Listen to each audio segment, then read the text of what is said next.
Nobody told me this about startups, that you can raise millions, work 100 hours a week, and still end up with no freedom, no cash flow, and no lifestyle.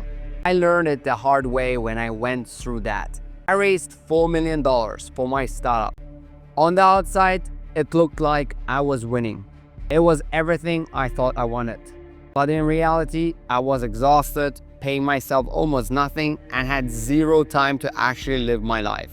And this isn't just about me. This is what happens to most founders. They spend years chasing some big exit, and in the process, they give up everything else that really matters.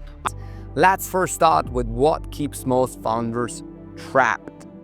Exit-only trap. So back in 2019, I was convinced the smartest way to play the game was to go all in on the exit. Raise money, scale fast, and sell big.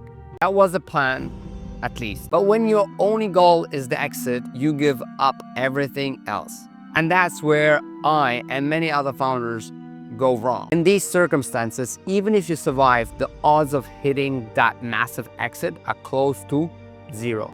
That's the exit-only trap.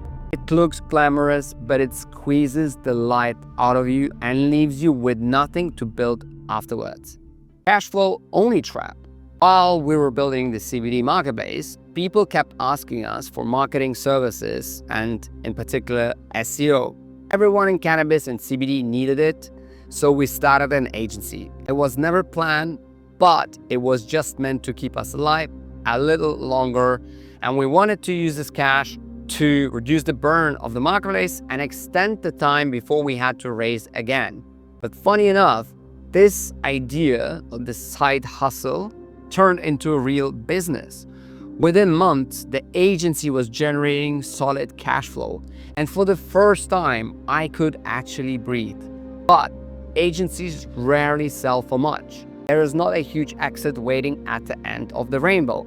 And on top of that, now I had a second business to run too. So lifestyle still sucked.